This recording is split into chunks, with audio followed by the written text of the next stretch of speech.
À la une, la question du nom de la Macédoine. Manifestation dans la ville de Pella, en Grèce, sur la question du nom de la Macédoine, le 6 juin 2018.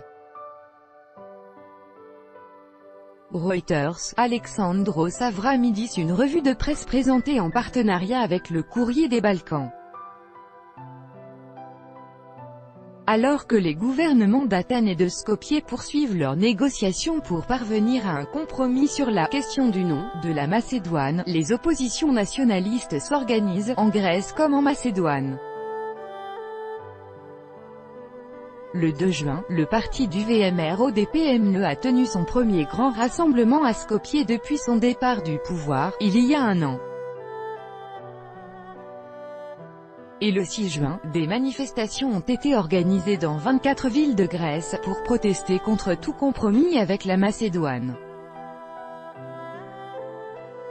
Macédoine, le VMRO-DPMNE lance l'offensive contre Zaev et la Grèce. 24 villes se mobilisent contre le nom de la Macédoine. En Slovénie, le très conservateur Janez Janša avait choisi de mettre la barre à droite pour les législatives anticipées du 3 juin, avec un discours populiste anti-migrant calqué sur celui de Viktor Orban. Son parti est arrivé en tête, mais il aura bien du mal à trouver des alliés pour former une majorité. Législative 2018 en Slovénie, une campagne électorale contre les migrants. Législative 2018 en Slovénie, les conservateurs de Janez Janša en tête, mais sans majorité pour contrer la montée des forces conservatrices et nationalistes au sein de l'Union européenne. Le philosophe croate Srećko Horvat a lancé Diem 25 aux côtés de Jani Varoufakis, le premier mouvement politique pan-européen. Mais pour lui, l'intégration des Balkans occidentaux à une union gangrénée par la tentation ultra-droitière n'est pas forcément une bonne idée. Entretien. Les Balkans occidentaux ne devraient pas rejoindre l'Union européenne telle qu'elle est aujourd'hui, alors qu'on attend les premières accusations de la nouvelle chambre spécialisée pour les crimes de guerre au Kosovo. Les dirigeants de Pristina n'ont aucune envie d'ouvrir le lourd dossier des personnes portées disparues durant le conflit de 1999. Comme leurs homologues serbes, ils préfèrent alimenter les discours de haine. Faute de juste style et de réconciliation entre Pristina et Belgrade, le dialogue a-t-il un sens? Kosovo, sans justice ni réconciliation, pas de dialogue possible. Changer officiellement de nom et obtenir de nouveaux papiers d'identité, voilà une bataille qui n'a encore jamais été gagnée par les transgenres au Kosovo. Blair Morina en a fait la cruelle expérience, mais il est bien décidé à faire reconnaître son droit le plus cher. Reportage. Droit des trans au Kosovo, le combat de Blair Morina pour changer de nom. Les députés du Kosovo ont adopté 2 résolutions en faveur des citoyens albanais et kosovars. L'une concerne la fin des frais d'itinérance téléphonique entre les 2 pays voisins, l'autre la fin des contrôles aux frontières. La Serbie s'indigne d'un premier pas vers la création de la Grande Albanie. Bientôt la fin du roaming et des contrôles douaniers entre le Kosovo et l'Albanie. La rivière Valbona n'a pas dit son dernier mot. Même si les chantiers des barrages hydroélectriques ont déjà commencé sur son cours, militants écologistes et habitants ont inondé symboliquement la place Skanderbeg de Tirana pour sauver du bétonnage le parc national des Alpes albanaises.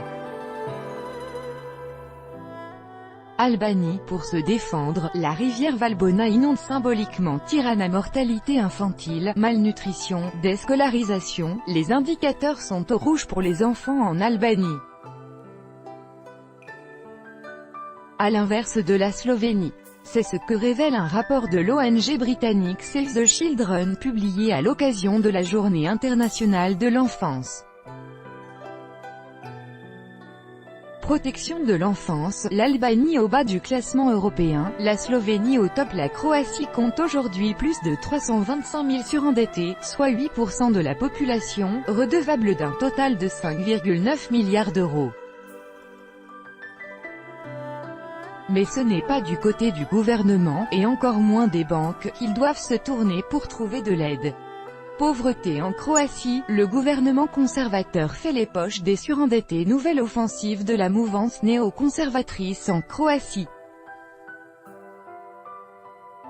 Fort d'un large soutien populaire, le mouvement « Le peuple décide » veut réformer la loi électorale et diminuer le poids des minorités nationales, à commencer par les Serbes. Une initiative qui a reçu le feu vert de la présidente Kolinda Grabar-Kitarović. Croatie, bientôt un référendum pour limiter les droits des minorités? Le soutien à Erdogan ne fait pas l'unanimité dans les Balkans. Selmir Macetović, étudiant bosniaque en théologie de l'université d'Uzak, a été arrêté le 22 mai par les autorités turques qui le soupçonnent d'appartenir au réseau Gülen, considéré comme terroriste par Ankara.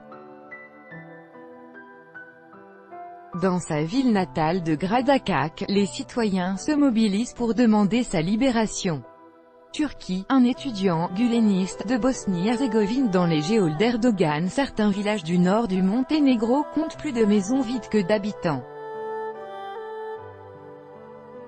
Au fil des ans, la pauvreté a fini par dépeupler cette région montagneuse et isolée.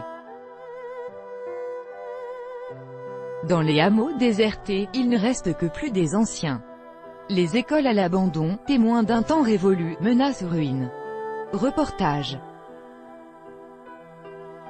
Nord du Monténégro, des villages fantômes, des écoles à l'abandon. Des centaines de personnes ont manifesté le 7 juin à Podgorica pour dénoncer le limogeage de la directrice d'antenne de la radio-télévision publique monténégrine, RTCG, Andrijana Kadija. Son crime, elle aurait soutenu l'opposition. Cette éviction très politique est dénoncée par toutes les organisations locales et internationales de défense de la presse, comme RSF. Monténégro, le pouvoir met au pas la direction de la télé publique. La Serbie affiche le taux de cancer le plus élevé d'Europe. Faute de pouvoir être pris en charge par la médecine traditionnelle, des centaines de malades s'y soignent avec de l'huile de cannabis de contrebande. Un véritable réseau clandestin s'est mis en place pour tenter de contrer la répression des autorités. Serbie, cannabis médicinal, le trafic qui sauve des vies, chômage massif, faible accès à l'éducation et à la santé, relégation dans des ghettos éloignés des villes, violence et discrimination. La situation des Roms de Serbie ne s'améliore pas, malgré les pompeux programmes internationaux et les diverses stratégies nationales d'intégration. Tour d'horizon. Marginalisation et discrimination, rien ne change pour les Roms de Serbie. Daza Drandić était l'une des plus grandes écrivaines croates contemporaines. Elle est décédée le 5 juin à Rijeka, après une longue bataille contre la maladie. Son œuvre ne cesse d'interroger les sources et les recommencements du mal. In memoriam Daza Drandić, une grande voix de la littérature croate s'est éteinte. C'était il y a tout juste 50 ans. Le 2 juin, le mai 68 yougoslave commençait avec l'occupation de la faculté de philosophie de Belgrade. À cause de la censure, presque aucune image de ce mouvement n'a survécu. Reste le court-métrage qu'a tourné le jeune Jelimir Žilnik au milieu de la foule, qui raconte ce moment particulier, quand la jeunesse a combattu la bourgeoisie rouge. Souvenir. Mai 1968 yougoslave, les images uniques de Jelimir Žilnik. Ce sont des œuvres épiques aux dimensions monumentales. Les toiles de série Exodus du peintre bosnien Safet Zek, récemment exposées à Venise, interrogent le cœur de notre condition humaine, à travers les thèmes de l'exil et des migrations. Comme seules les grandes œuvres d'art peuvent le faire, Bosnie-Herzégovine, Safet Zek peint l'histoire de tous les déracinés.